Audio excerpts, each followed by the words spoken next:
Être un homme, c'est quand même cheminer.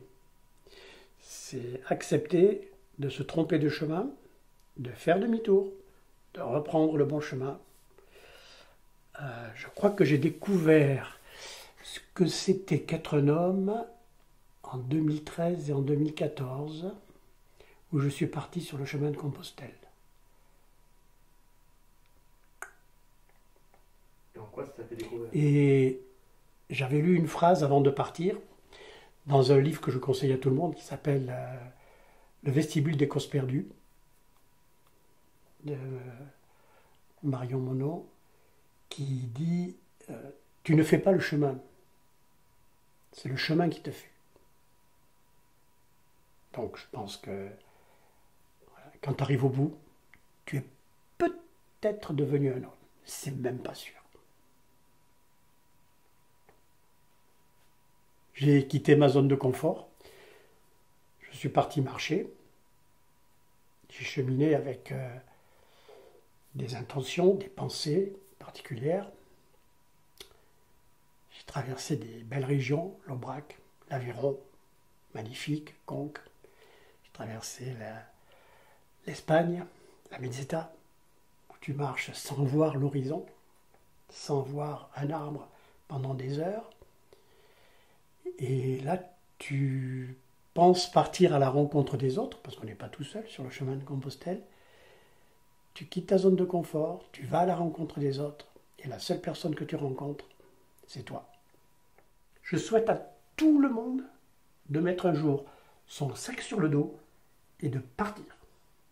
Je regardais là, on part de Saint-Guilhem-le-Désert, on descend sur l'Odève, sur le Tarn, sur Toulouse, sur le col du Somport, Puente la Reina, Pamplonne, Castro-Reris, la Galice et Saint-Jacques. On est parti. C'est le chemin que j'ai fait, c'est la vie.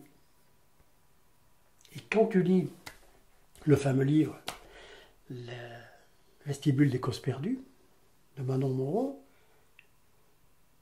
pour moi c'est une Bible, hein, ce livre. C'est lui qui m'a mis sur le chemin. Tu rencontres des gens dont tu sais que tu ne les reverras jamais après. Tu vas marcher 30, 40 ou 60 jours avec eux. Lui, ça sera Franck de Metz. Je veux pas en savoir plus. Ça ne m'intéresse pas. Moi, je serai Marc de l'Ariège, ou à l'époque de La Rochelle. Comment tu t'appelles, Marc? Tu viens d'où? De La Rochelle. Dans les gens du chemin, on ne te demande jamais où tu vas. On te demande d'où tu viens, où tu vas. Chaque fois qu'on m'a posé la question, parce que quand on rencontrait des gens dans l'Aubrac, ou du côté de Moncier, dans les Landes, etc., vous allez jusqu'où comme ça? Jusqu'où mes jambes me porteront? Tu ne sais pas jusqu'où tu iras. Et tu crées des liens avec des gens que tu vois plus, que tu retrouves dans un gîte, que tu perds de vue 2 jours, que tu rencontres 3 jours après, etc. On a des amis du monde entier qu'on a connus comme ça. Et à un moment, tu vois un panneau, Santiago de Compostelle, 50 km. 2 jours de marche, maximum. Et je dirais même que la dernière semaine, tu marches presque à reculons. Parce que tu sais que ça va se finir. Alors quand j'y pense maintenant, à la retraite, je me dis, mais il y a une similitude. Aujourd'hui, je fais les choses avec beaucoup plus de temps. Avec beaucoup plus de... Oh, hein déjà, je trouve que ça passe très vite. Alors. Mais je ralentis pour tout. Si les anciens ont des gestes lents, c'est pas parce qu'ils sont fatigués, c'est parce qu'ils ne sont pas pressés d'arriver. C'est ma philosophie, hein. Elle vaut ce qu'elle vaut, hein, à 3 balles. Hein. Mais je crois que on court trop dans la vie après des honneurs, des galons, des machins, des postes, de la notoriété, etc. Sur le chemin, on s'en fout. Que tu sois notaire ou ouvrier chez Renault, tu as ton sac sur le dos et tu avances. Et tu t'appelles Pierre, Paul, Jacques ou Jean, ou Marivonne, ou Colette, ou je sais pas quoi. Voilà, c'est tout. Là, je fais un petit coucou à Colette du Québec, là. Et voilà, moi je le vois comme ça, je le sens comme ça. La vie, c'est le chemin, c'est la vie c'est le chemin. Et alors, tu te rends compte d'une chose, c'est pour ça que je dis que le chemin, c'est la vie.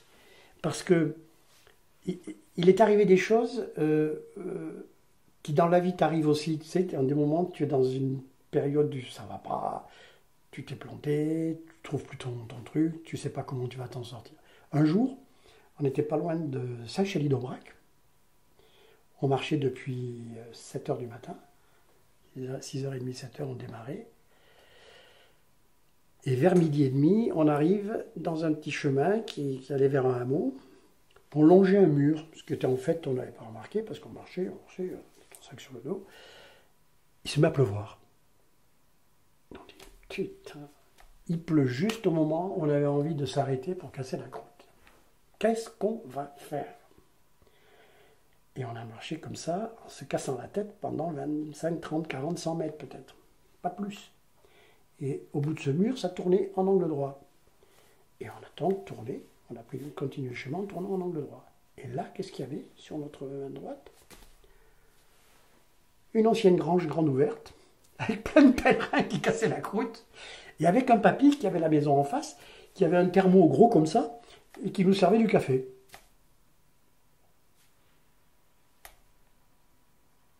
Voilà, le chemin. En Espagne, à Agès, petit village magnifique, on part. Alors là, on part à 5 heures du matin, parce qu'en Espagne, on partait très tôt, parce qu'en Espagne, tu ne peux pas réserver tes places dans les gîtes, donc c'est premier arrivé, premier servi. Donc on part tôt, il fait encore nuit, et on fait 1 heure de route, de chemin, sac à dos, et on arrive dans un petit village, avec de la lumière dans un bar, on dit hop, hop, hop, c'est le moment ou jamais. En plus, c'est l'heure où tu commences à avoir envie d'aller aux toilettes, etc. Hop, on s'arrête. Et là, j'entends Marie-France qui s'écrie, j'ai laissé ma sacoche et tous mes papiers dans l'auberge d'Agès. Il y avait 1 heure de marche, hein, un peu plus même. On était avec nos copains canadiens. On dit, vous pouvez garder nos sacs, on y va. Mais il faut 1 heure pour y aller, 1 heure pour revenir. On sera là dans 2 heures, on perd 2 heures. Là. Sur le chemin, les gens ne te posent pas la question, tu me fais perdre 2 heures.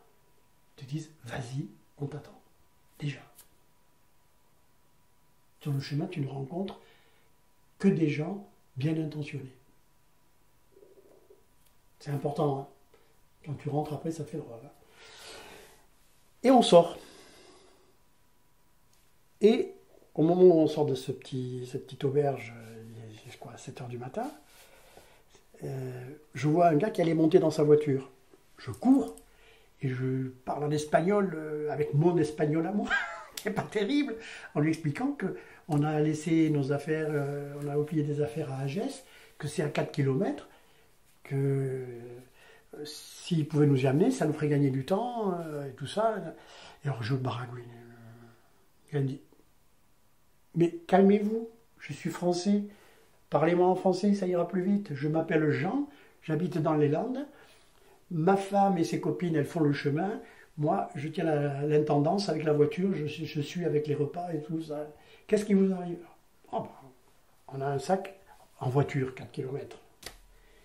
Il était là, lui, au moment où nous, on en avait besoin. Tu crois ça?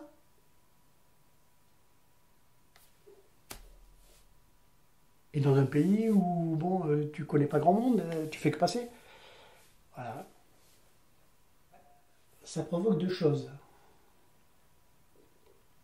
D'abord, une croyance dans l'humanité. Une grande croyance dans l'humanité. Je pense que tout le monde a quelque part au fond de lui cette capacité à faire le bien. Tout le monde ne l'utilise pas. Mais moi, j'y crois. Et ça provoque une deuxième chose, c'est que je me dis, mais suis l'exemple. Suis l'exemple. Si demain, c'est l'autre qui a besoin de toi, tu ne tergiverses pas, tu ne te poses pas la question, est-ce que ça va empiéter sur mon week-end? Est-ce que ça va empiéter sur le temps de mon repas? Est-ce que ça va empiéter sur mon loisir? Est-ce que ça va me rendre plus pauvre ou moins heureux Non, je le fais. Je le fais. Voilà. Parce que à partir du moment où les gens font le bien naturellement, il n'y a plus de dettes. Et ça, c'est important. Il faut qu'il y ait forcément, à un moment, peut-être une reconnaissance. Personnellement, moi, que j'aime pas dire moi, parce que moi, c'est pas terrible. Mais je ne crois pas avoir attendu très souvent dans ma vie que l'on me remercie. Si je l'ai fait, c'est parce que j'ai bien voulu le faire, et parce que j'en ai vu d'autres le faire, parce que j'ai vu mon père le faire. Il recevait les mêmes reproches que moi aujourd'hui, mais t'arrêtes un petit peu, là, tu penses à ta... Non, je n'ai pas besoin de tout ça. Quand je suis rentré du chemin, je suis arrivé à La Rochelle, on avait une maison, un jardin, un garage, une voiture, une télévision, un micro-ondes, un four machin. Et j'ai dit, qu'est-ce qu'on fait de tout ça?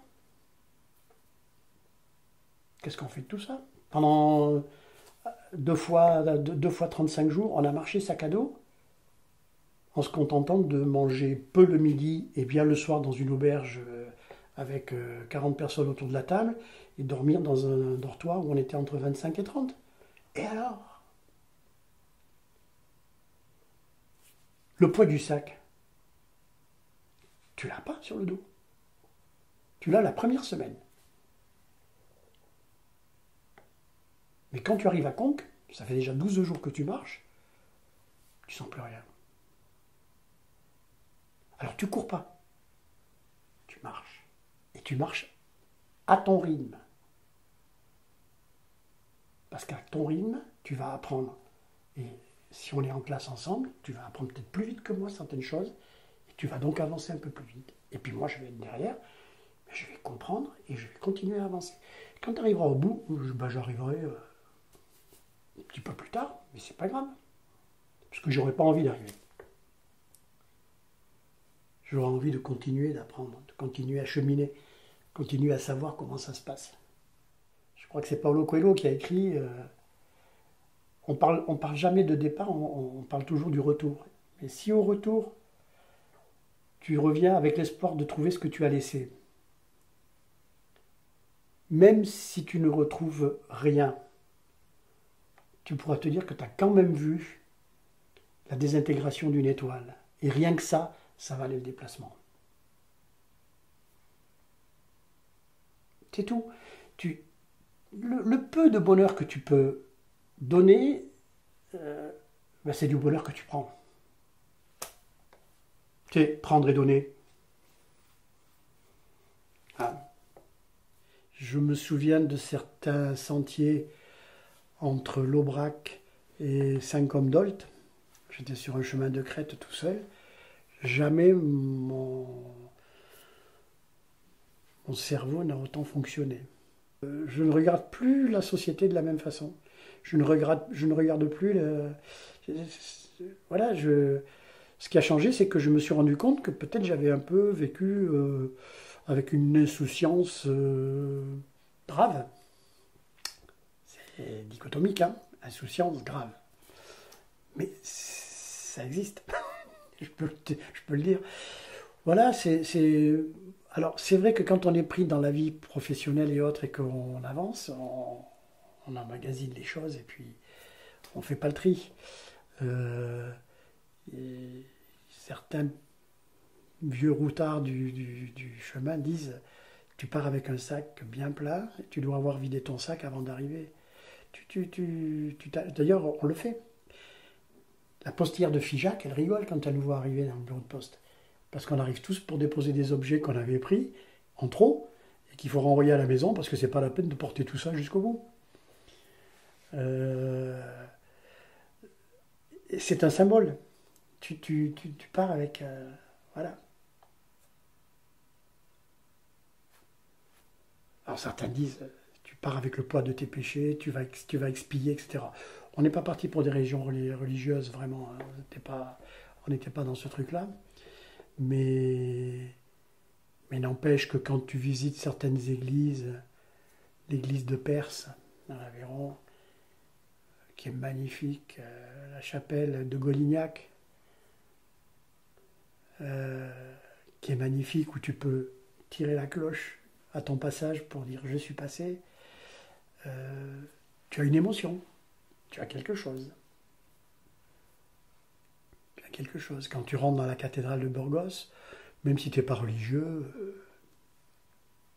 tu te dis quand même que c'est pas n'importe quoi. Et quand on a démarré du Puy-en-Velay, qu'on est sorti de l'église du Puy-en-Velay, tu vois le panorama tout de suite, parce que je ne sais pas si tu connais, mais l'église du Puy-en-Velay, tu as 144 marches, il faut les monter, puis on va les descendre. Le matin du départ, il y a une genre de bénédiction des pèlerins, etc. Bon, donc on y était allé pour voir.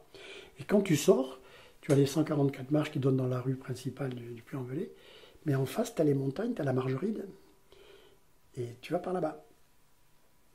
Direct vers... Et tu te dis, mais demain soir, je suis mort, quoi. Et chaque fois que les gens m'arrêtaient pour me dire, alors, ça se passe bien, oui, vous allez où? Vous allez jusqu'où? Parce qu'il y a des gens qui, comme ils travaillent, ne font que 15 jours, 3 semaines, donc ils font quelques kilomètres, 50 ou 100. Nous, on était partis pour 800. Et je leur disais à chaque fois, je sais pas jusqu'où mes pieds me porteront, hein. Moi je ne sais pas où je vais. Quand vous arrivez au bout, vous dites, finalement, quand tu fais le chemin, tu n'as pas envie d'arriver. Tu n'as pas envie d'arriver. Parce que tous tes potes autour, ils vont partir. Tu vas avoir tes beaux papiers, tu vas avoir des souvenirs, mais tu es mort. Pour beaucoup, tu es mort. Et puis, tout ce qui s'est passé sur ce chemin, tu l'as engrangé et c'est fini. C'est terminé. C'était le chemin. Il faut bien s'imaginer que le chemin de Compostelle, c'est le chemin de la vie. C'est la vie. Chaque pèlerin fait tamponner à chaque étape sa crédentiale pour bien prouver à la fin de son périple qu'il est passé par la ville.